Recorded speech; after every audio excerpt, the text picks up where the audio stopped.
Le Togo, un conseil des ministres pas comme les autres. Ce mercredi, généralement les mercredis sont jour de conseil des ministres au Togo. Ce n'est pas un événement comme dans certains pays d'Afrique. Ça vient toutes les semaines. Sauf que cette semaine, le conseil des ministres a été délocalisé à Tabligo. C'est une ville à 55 km un peu vers le nord ou l'est, je ne sais plus trop moi, de l'est, de Lomé, la capitale. Tout le gouvernement s'est déplacé. Là-bas, il y a eu une tente climatisée qui a été construite sur le terrain de cette ville pour accueillir les ministres. Seulement, voilà, Jean-Paul, à quoi ça rime? Faut leur poser la question. Non, sur l'idée de délocaliser les conseils des ministres, a priori, pour ma part, c'est plutôt une bonne chose. Si ça peut permettre aux différents ministres, une fois passant, parce qu'il n'y a pas que au cours du conseil de ministres qui devrait le faire, d'aller sur le terrain et tout ça, et puis aux populations d'être en contact avec les dirigeants. Il a été même suggéré, je crois qu'au Niger, ça se fait dans d'autres pays, par exemple, à intervalles, annuel, que par exemple la célébration du 27 avril se déroule donc sur la démarche, c'est une bonne chose, mais simplement et effectivement en termes d'image, lorsqu'on voit que ce conseil des ministres se tient dans une tente, la première réaction c'est de se dire qu'à Tabligo, il n'y a pas un seul bâtiment public en mesure d'accueillir ce type de réunion importante. Et lorsqu'on se transpose au-delà de Tabligo, je ne suis pas sûr que sur toute l'étendue du territoire, il y ait une seule préfecture, en tout cas, qu'il y en ait 2 ou 3 qui soient en mesure d'accueillir un conseil des ministres, par exemple, au siège de la préfecture, dans la salle de réunion de la préfecture, peut-être au palais de congrès de Kara ou ailleurs, des choses comme ça, mais pas de bâtiment public où siège le représentant de l'autorité nationale et où les ministres pourraient tenir leur réunion. Et ça, c'est politiquement, c'est difficile à soutenir et à défendre. Donc. Mais si cette démarche-là et ce constat-là peuvent permettre demain qu'on s'approprie justement la nécessité de construire des bâtiments publics, d'améliorer de façon générale, au-delà des bâtiments publics, le service public, surtout à l'intérieur du pays, on ne peut que saluer cela. Mais effectivement, lorsqu'on voit les tentes, on s'interroge sur ce qui a été fait depuis ces années en termes de... Vous trouvez que l'idée, elle est bonne? En fait, les premières images, on les a eues hier, quand ça tombait avec les tentes, la terre rouge. Et puis, on dit que le conseil des ministres du 13 aura lieu sur le terrain de Zébé. Je dis, mais finalement, nous tous on risque de rentrer dans Zébé un jour. Bref, Jean-Paul a dit, sur le plan politique, je ne sais pas si c'est défendable. Je suis désolé de le dire parce que j'ai l'impression que nous sommes en train de reculer beaucoup. Puisque quand le chef de l'État, Faure Gnassingbé, est venu au pouvoir, il avait déjà annoncé qu'on allait fêter même la fête du 27 avril de façon rotative. C'est une idée qu'ils avaient piquée chez la Côte d'Ivoire parce que la Côte d'Ivoire, au temps de Houphouët-Boigny, c'était aussi rotative. Et un an avant, on donnait même les exonérations sur les matériaux de construction. Il y avait des financements publics pour pouvoir réaliser des infrastructures et on le fait dans cette ville et on sait que l'année prochaine c'est dans cette ville, donc l'exonération est ici finie, on focalise le développement, sinon les constructions sur une autre localité. Donc il avait commencé, je ne sais pas en quelle année, où il y avait un marché qui avait été construit à Dapaon. Et lui-même, quand il était parti pour l'inauguration du marché, qui était une de ses premières grandes œuvres, c'était une désolation totale. Il avait été dit même que ce marché devait être détruit et pour être reconstruit parce que les normes devaient poursuivre les gens. Et au contraire, le marché est encore là à ce jour. Et depuis cette célébration, plus aucune délocalisation n'a été faite. Et ce n'est que, je crois, dans son troisième mandat, qu'on invente, sinon on imagine qu'on peut aller maintenant aller faire les conseils des ministres sur les terrains d'école. Si il avait réalisé même son propre programme. Parce que son programme des 100, je crois, il avait un programme en 2005 qui disait qu'il allait construire un certain nombre important de stades à travers le pays. Voilà quelque chose qu'on a raté, parce que quand on dit stade ailleurs, on a des salles de conférence sous les tribunes qui sont de grandes salles où on peut même faire un conseil et des ministres et des réunions de grandes rencontres. Et donc, je suis désolé qu'à l'heure actuelle, c'est ce qu'on nous a présenté aujourd'hui. Et les images ont traversé les réseaux sociaux, les commentaires. Je crois qu'eux-mêmes, comme ils sont guidés par les réseaux sociaux, ils seront les... C'est vrai, j'étais en train de fouiller les réseaux sociaux pour voir si le communiqué du Conseil des ministres est déjà tombé, mais je ne sais pas si la connexion est très bonne à Tabligo pour qu'on ait le communiqué comme on l'a rapidement entamé. Donc on va se contenter quand même d'analyser le fait même de cette délocalisation. Il y a déjà eu une première délocalisation d'un Conseil des ministres à Kara, mais là-bas, on sait que les infrastructures existent, mais dans le cas de Tabligo, comme le dit Francis, comme l'a rappelé Jean-Paul, ce qu'on a vu, ce n'est pas une ville qui a quand même de quoi accueillir. Pour moi, c'est... Alors, je vois un peu l'exercice de communication qui a voulu être fait, mais pour moi, c'est de la comédie. Alors, pour moi, on est en train de fatiguer le monsieur qui s'occupe du protocole, parce que j'imagine comment lui tombe la nouvelle quand on lui dit non, mais voilà, tu sais, tu dois organiser le Conseil des ministres à Tabligo.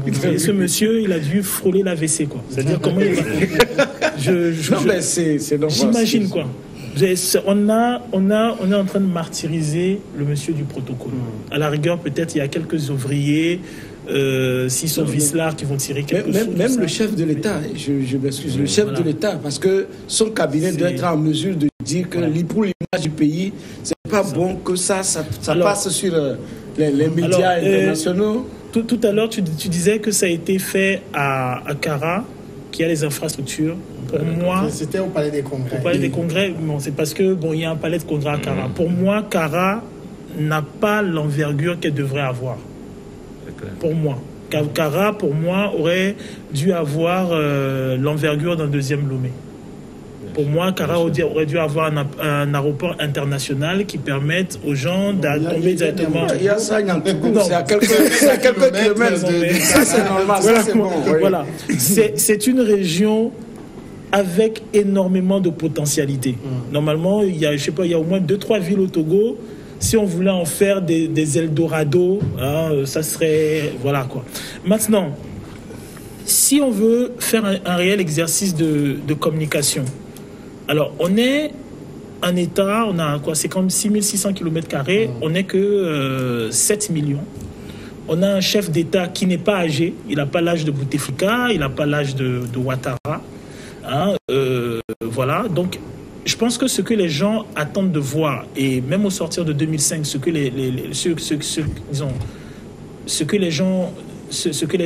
la chose auquel les gens avaient espéré, c'est voir le dynamisme d'un président jeune. Le dynamisme d'un président qui incarne la jeunesse.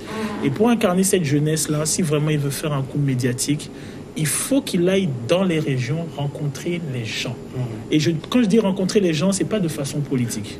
Il faut prendre son courage à deux mains, aller dans les régions, aller rencontrer les centrales paysannes, aller dans les régions, aller rencontrer les enseignants, au-delà de peut-être du giron hiérarchique qui n'aura pas le courage de dire voilà, ils ont tel manquement, ils ont tel manquement. Vous voulez faire cette conférence, faites la conférence dans le EPP. Faites l'expérience du banc de l'enseignant qui n'a pas. Là, c'est quelque chose qui marque les gens. Peut-être que les gens vont vous critiquer, mais les gens vont se reconnaître. Il faut faire l'expérience d'aller, par exemple, pour un chef d'État jeune, d'aller peut-être, je sais pas, à l'hôpital d'Afagnan, d'aller à l'hôpital de, je sais pas, de Bafilo, d'aller rencontrer le médecin. Ça va être dur, mais au moins il touche du doigt la réalité. Jean-Paul, je voudrais aussi qu'on réagisse parce que c'est une première à Tabligo en tout cas, et on a vu puisqu'il parlait Horus parlait du protocole, mais le préfet aussi était dans tous ces états hier, parce que vous avez vu le communiqué qui est tombé. Le préfet de Yoto porte à la connaissance de la population de Tabligo, de ses environs, que le chef de l'État, son Excellence, etc., sera à Tabligo ce mercredi pour la tenue du Conseil des ministres. À cet effet, les corps enseignants, les élèves, les apprentis, les patrons d'atelier, les leaders religieux et toute la population de Tabligo. Il est paniqué. On est au 21e siècle. Il est paniqué. Non, je partage entièrement ce que Horus a dit. Je crois qu'on est peut-être à un an d'une élection majeure et presque on est déjà en pré-campagne et c'est une démarche, une entreprise de communication. Et pour moi, elle aurait été sur l'idée, encore une fois, pour moi, c'est délocaliser le Conseil des ministres, pour moi, c'est une très bonne idée. Mais je ne suis pas sûr que le contexte, les infrastructures aujourd'hui le permettent. Cette initiative aurait été plus pertinente, et effectivement, comme Horus l'a décrit, si c'est agi d'un déplacement du chef de l'État envers les populations, débarrassé de tout l'appareil, j'allais dire, institutionnel, protocolaire et tout ça, un contact direct, y compris dans une salle de classe, y compris chez les paysans, y compris, enfin, tous ceux qui participent à la vie socio-économique de Tabligo, par exemple. Aujourd'hui, vous avez une tente qui a été dressée. De grosses voitures sont venues de Lomé avec tout l'appareil sécuritaire, tout le protocole. Bon, les populations, certains se sont amassés à la demande du préfet pour applaudir. On a tenu le conseil. Dès le lendemain, les tentes vont être démontées et tout. Et puis, les gens vont se retrouver comme ils étaient un jour avant. Et encore une fois, moi, au niveau symbolique, etc., au niveau de l'image, c'est pas du tout bon. Parce que ça va donner argument à ceux qui vont dire que le président est loin de son opinion, de son peuple, etc. Et que, bon, il y a deux Togo, ceux qui sont venus rester sous la tente avec tout l'appareil, et puis ceux qui sont à côté ont applaudi, qui ont disparu. Donc, pour moi, ça n'a pas été une très bonne initiative, et il faut, pour les prochaines fois, réfléchir au mieux à la manière d'être plus proche des gens, de parler, d'aller au contact des gens. Parce que ce qu'on reproche aussi beaucoup au gouvernement et en premier au chef d'État, c'est ce manque de contact régulier avec les populations. Parce que là aussi, Horus l'a dit, lorsqu'on vous fait des rapports ou que vous recevez des représentants des syndicats, des groupements et tout ça, le discours n'est pas le même. Mais lorsque vous allez directement au contact des gens, même, il ne s'agit pas de passer non plus toute sa journée, toute sa vie au contact des gens. On suppose qu'il a de lourdes charges qui ne lui permettent pas, mais de temps en temps, comme ça a été fait aujourd'hui, c'est d'aller et d'écouter directement les gens. Vous, si je fais une transposition à ce qui se passe en France, avec les gilets jaunes, à un moment, c'était très tendu. Et puis, il y a eu une séquence où on a vu le président français qu'on disait un peu trop éloigné des gens, un peu arrogant, un peu hautain. Lorsqu'on l'a vu en bras de chemise parler directement avec les gens pendant des heures et que s'est installé un débat interactif, petit à petit, ça peut remonter parce que, en fait, les peuples sont comme ça. Lorsque vous leur donnez l'impression de les aimer, et c'est pour ça que les gens aimaient Chirac, ils tapotent le dos des gens, ils serrent des vaches et tout ça. Les gens ont l'impression que vous êtes comme eux. Et ça permet aussi d'entretenir une bonne image. D'accord. Peut-être le temps pour moi de remercier Credo Tété qui nous suit depuis Bamako, qui m'a envoyé le communiqué du Conseil des ministres. Francisco, une appréciation de l'initiative du préfet de paralyser la ville. Pour en revenir, il est paniqué. Pour en revenir, qu'est-ce qu'il va faire? Non, je vous rappelle. S'il ne le fait pas, il a un problème. On force le chef de l'État à faire des choses. Il s'est déjà essayé. À Pelé, par exemple, ici, je crois que c'était en 2008 ou 2009, pour aller à la rencontre des populations. Mais il n'a pas pu aller loin. Il est, tout dernièrement, on l'a vu dans un marché de Niantougou, où il a acheté Bon, on lui a donné le pain. On lui a donné ou il a acheté? Il a acheté. Bon, moi, je ne l'ai pas vu payer. Donc, où ça a fait beaucoup polémique avec les sachets. Non, mais c'est parce que c'est la manière dont ça s'est fait. Mais oui, au fait, le chef de l'État n'a pas vécu dans ce ghetto-là. C'est-à-dire que dans ce bled, aller au contact des pauvres. Il n'a pas cette notion. Donc, on le force à le faire. Ça, je suis en train de le sentir parce qu'on ne peut pas le ramener sur un terrain comme ça, dire qu'ils vont aller faire un conseil des ministres à Tablibo. Moi, ce qui me gêne, c'est que le chef de l'État, il a fait ses études à Lomé. Il a fait une partie de ses études à Lomé. Oui. Parce que, bon, on va se dire les choses, on est tous togolais, je pense qu'on a tous fait un tant soit peu les études avec un descendant de Feu et Adema. Il a fait ses études à Lomé. Il a acheté chez les vendeuses aussi. Non, il traînait en jean basket aussi à Lomé. Oui, on l'a vu. Voilà. Maintenant, ce que moi je demande, maintenant ce que moi je demande, c'est que ce jean basket là, c'est-à-dire, il faut laisser tous les, je sais pas, on appelle ça des courtisans. Il faut les laisser à un moment. Il faut prendre ce jean basket là, se lever, aller chez la vendeuse de poissons, aller à l'intérieur du pays et aller rencontrer les gens, parce que ces personnes ne vont rien vous faire à part vous dire concrètement ce qui ne va pas. Ça, il a laissé à Paris Dauphine, à George Washington. Mais en fait, quand vous voyez sur le plan économique, imaginez des gens qui sont installés le long de la route de Tablibo. C'est-à-dire que depuis Agoy ici, c'est-à-dire depuis le pont, on est parti, on a raclé leur commerce, parce que le chef de l'État va passer. Voilà. Et lorsque vous arrivez à Tablibo, tout a été amené de Lomé. C'est-à-dire que les bâches, même l'eau qu'il faut boire, tout a été ramené de Lomé. Ça veut dire que moi, je ne vois pas un ministre togolais aller s'arrêter pour acheter le beignet de la bonne femme. La preuve, on a dit, commerçants, tout le monde, laissez vos activités, venez applaudir le chef de l'État. Et sur toute la ligne, vous allez voir que les choses ont été raclées. Même la téléphonie, si vous demandez comment l'appelle-t-on, aux opérateurs de téléphonie, vous allez constater que quand le chef de l'État se déplace comme ça, parce que moi je l'ai vécu plusieurs fois à Bassa, on coupe l'électricité. L'électricité, ça veut dire que... Attendez. Ils amènent des groupes électrogènes pour la manifestation. Et on coupe l'électricité. Dès lors qu'on coupe l'électricité, vous n'avez pas de l'eau.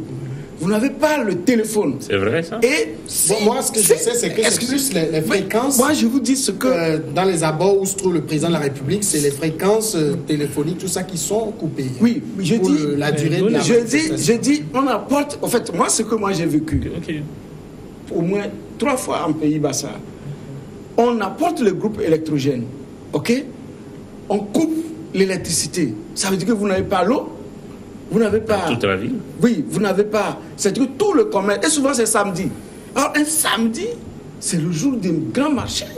Et choses. Donc, vous imaginez tout le commerce de Tablibo aujourd'hui. Les gens n'ont rien vendu. Et les gens sont venus. Celui qui a ses bâches est venu faire son business. Et autres. Vous l'avez dit, il aurait pu rendre visite à l'hôpital d'Afaya où il est né. Dans le communiqué du Conseil des ministres, je lis vers la fin, en marge des travaux du Conseil, le chef de l'État a conféré avec les populations de Yoto sur les enjeux du développement de leur milieu. Il les a sensibilisés sur les actions prioritaires prévues dans le PND et qui ont vocation à améliorer leur vécu. Non, mais c'est ça, c'est justement, non, le nombre de programmes, de conciliabules, de scandales, de détournements. J'ai l'impression que c'est-à-dire, à un moment, qu'on n'a pas fait, mais on fait. Non, c'est pas ça. En fait, le truc qu'il y a, c'est quoi? C'est que dans les programmes qui ont été institués pour le développement du Togo, il y a un certain nombre de choses qui ont été faites, mais jusqu'à présent, on n'a pas le résultat. C'est-à-dire, on n'a pas un compte-rendu de l'avancement de ces choses. Laissons tomber. Les gens ils ne le voient pas dans leur quotidien. Ce qui aurait été intéressant, c'est...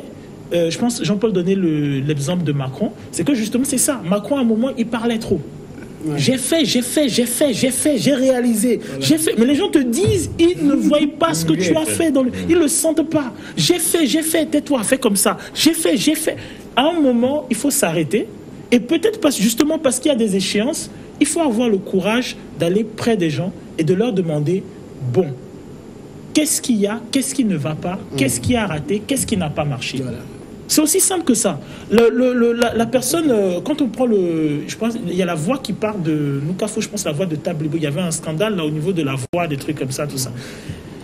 Ceux qui ont leur 4x4, ils voient pas, ils ont pas le ressenti. Comme on dit, ils ont pris leur cascade. Le gars qui a fait la tente, il a eu son cash. Le gars qui a fait la clim, il a eu son cash. Celui qui a vendu l'eau a eu son cash. Et tout ce monde-là venait de Lomé. C'est ça. Donc, à un moment, ça n'a profité à rien. Non, mais à un moment, ce que j'aimerais savoir, c'est que qu'est-ce qui coûte à des responsables politiques qui disent avoir amorcé des programmes pour développer une région d'aller au contact de ceux pourquoi ils ont mis de l'argent. Alors, si vous arrivez à Tablibo et qu'il y a de la poussière, au moins vous êtes au courant qu'il y a de la poussière. Le président de la République, moi je l'ai, la photo, c'est Credo qui me l'envoie encore.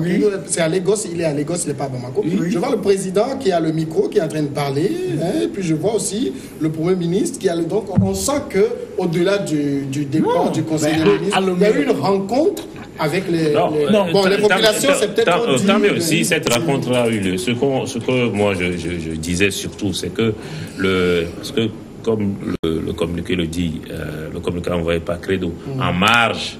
Oui. Donc ça veut dire que c'était pas ça l'activité principale. Ce qu'on dit, ça aurait été l'activité principale.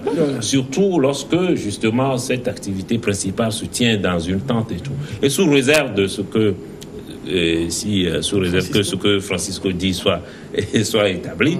Effectivement, lorsqu'on délocalise le Conseil des ministres dans une région, notamment Tablibo, et qu'à la fin de la journée, les populations, y compris celles qui sont dans des activités commerciales, ne profitent pas de ça, en fait, ça ne sert à rien.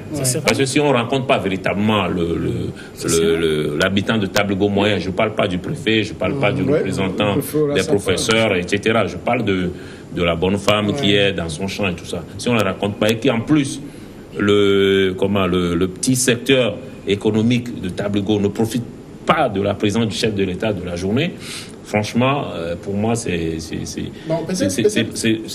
pas une bonne chose. Ça doit être l'occasion aussi pour les petits artisans, peut-être qu'il y a des gens qui produisent du sorabi, qui produisent des choses, et qui aujourd'hui, exceptionnellement, moi, je vais dire, peut-être qu'au retour, ils vont acheter du sorabi, ils vont acheter, je ne sais pas qu'est-ce qui se vend de plus à Tablibo, mais ils vont ramener quelque chose. Non, mais attendez, tous nos ministres qui sont allés là-bas, personne n'est dans une tenue même traditionnelle. Oui, c'est vrai. À commencer par là, tout le monde a acheté son habit chez le blanc. Maintenant, moi, voilà un pas. Et puis, ce qu'on dit, Jean-Paul, quand je dis, moi, je ne suis pas en train de mentir. Ce que je vois, on coupe le courant à 6 heures, ça fait 19 heures qu'on le rend. Et tous ceux qui se sont déplacés, on les connaît. Ce ne sont pas des gens, même aussi avant-hier, il mangeait au bord de la route. Quand il a changé, il est devenu ministre, l'autorité, c'est fini. On aurait pu ceci, si vraiment ça devait être vraiment une bonne opération et puis rentable pour la population. Pourquoi ne pas préparer ça au moins une semaine avant? Vous voyez même les militaires. Quand les militaires veulent faire, par exemple, comment on l'appelle, les manœuvres militaires. Il y a une préparation. Mais une semaine, 2 semaines avant, mais les militaires vont, les médecins vont, on fait les consultations aux populations, on fait ci, on fait ça, mais ça profite à la population. Et là aussi, ceux-là qui arrivent, ils achètent. Mais ceux qui sont allés aujourd'hui, ils sont allés en tourisme. Peut-être qu'il y a des ministres qui n'ont jamais connu Tablibo, ils ont exprimé le besoin comme alors, à quoi ça sert d'aller dans une région? Alors, dans cette région, je suis persuadé, si on vérifie, vous allez voir des acteurs qui s'investissent dans l'agriculture, peut-être dans la pisciculture. Vous avez des groupes de jeunes, vous avez des groupes de réflexion, vous avez des groupes d'intellectuels, vous avez certains qui œuvrent pour peut-être comment on va niveler les routes, voilà. Alors, est-ce que c'est pas plus stratégique de rencontrer ces personnes-là? Est-ce que c'est pas plus stratégique de s'imprégner, parce que nous sommes des Togolais d'horizons divers. Vous êtes ministre. Est-ce que vous connaissez réellement ce qu'est Tablibo? Qu'est-ce que Tablibo fournit? Quels sont ses problèmes? Quels sont ses défis? C'est une occasion majeure en tant que ministre d'aller dans ces régions-là, de rencontrer les personnes, au lieu de se réfugier dans une bâche climatisée et de dire, bon, nous avons fait tel programme, nous vous exhortons à... Les gens, ils sont en face de situations bien particulières. Donc, à un moment, la meilleure façon de savoir si vos programmes fonctionnent, c'est d'aller rencontrer les personnes auxquelles elles sont destinées. Et c'est pas une région désespérée. Je connais quelqu'un qui est en train d'implémenter un champ de café dans la zone. D'accord. C'est-à-dire que les sites où on a creusé les phosphates et autres, on pouvait les niveler, les remettre en place et voir comment les enrichir pour mettre soit le café, le cacao, faire de grandes surfaces d'agriculture. C'est des choses comme ça qu'on doit faire et qu'on doit aller constater que c'est, au fait, la surface. On l'a nivelé, on a mis le système d'irrigation, les tracteurs qui travaillent et on voit comment les choses vont aller. On revient pour évaluer. Jean-Paul, est-ce que le coup d'essai est raté? Pour moi, oui. En tout cas, en termes d'image et politiquement, ça partait d'un bon sentiment. C'est ça. Aller auprès des populations, mais c'est raté en termes d'organisation. Et se retrouver dans une tente, franchement, moi, quand j'ai vu la tente, je me suis dit non, ça c'est raté. Parce que, on l'a dû constater sur les réseaux sociaux, très majoritairement, ça a été rejeté. Et donc, en plus, si derrière, il a fallu demander aux petits commerçants de débarrasser le plancher. C'est sûr que la ruelle ou la rue là ne sera pas empruntée aujourd'hui par n'importe qui. Donc, je vous dis qu'on a dégagé les baraques. Est-ce qu'ils ont déjeuné, par exemple, on parlait ou est-ce que, par exemple, on a demandé aux bonnes femmes de préparer. Qu'est-ce que ça coûte? Oui, des millions. Est-ce que ça a été fait ça? Peut-être on ne sait pas. Qu'est-ce que ça coûte? Parce que, par exemple, quand il y a une délocalisation d'une grande rencontre, après, les dirigeants se retrouvent dans un restaurant où on sert.